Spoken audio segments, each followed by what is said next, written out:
Сәлеметсіздер ме, 3-ші сынып білім алушылары. Қазір бізде әдебиеттік оқу сабағы.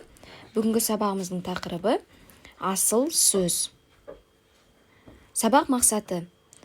Сіздер бүгінгі сабақта шығармадағы кейіпкерлердің мінез құлқы мен іс-әрекетіне, ондағы оқиғаларға сүйеніп, сюжеттің дамуын болжауды, нақыл сөздің жанрлық ерекшелігін анықтауды үйренесіздер.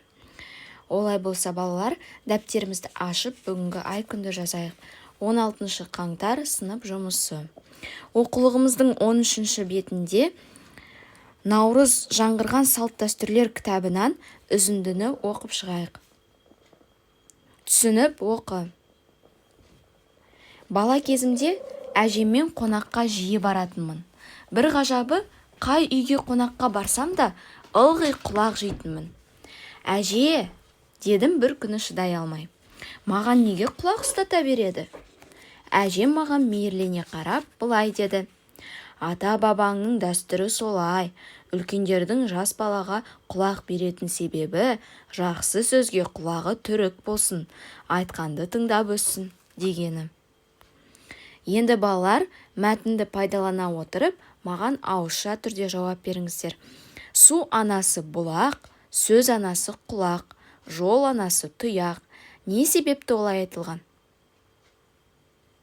Бұл бізде Сырым шешеннің нақыл сөзі екен. Кәнеке нақыл сөзді өздеріңіздің сөздеріңізбен түсіндіріп айта қойыңыздар. Келесі тапсырма. Өлеңді мұқият тыңда.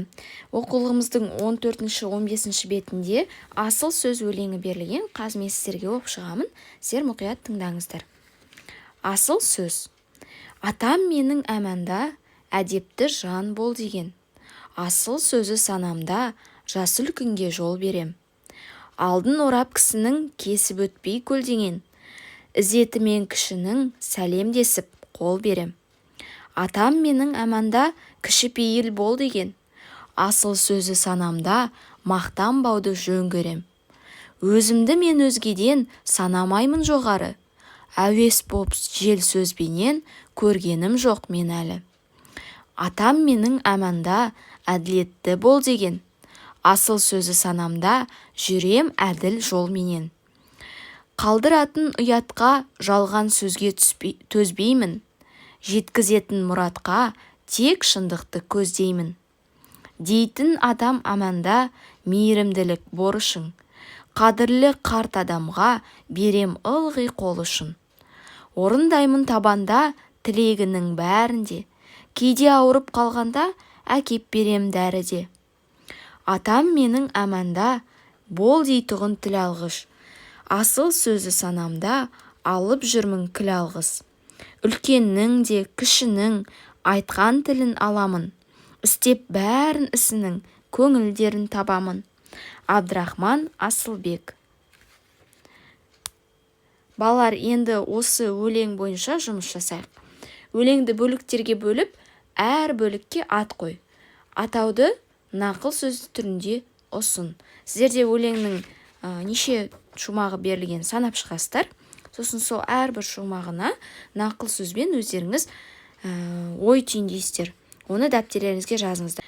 Келесі тапсырма, 4-ші тапсырма, семантикалық картаны дәптерлеріңізге сызып толтыра қойыңыздар. Енді бүгінгі сабағымызды қорытындылай келе, бүгінгі сабақта сіздер не өттіңіздер? Қандай жаңа ақпарат білдіңіздер? Кері байланыс ретінде маған жазып жіберуді ұмытпаңыздар. Сабағымыз аяқталды, сау болыңыздар.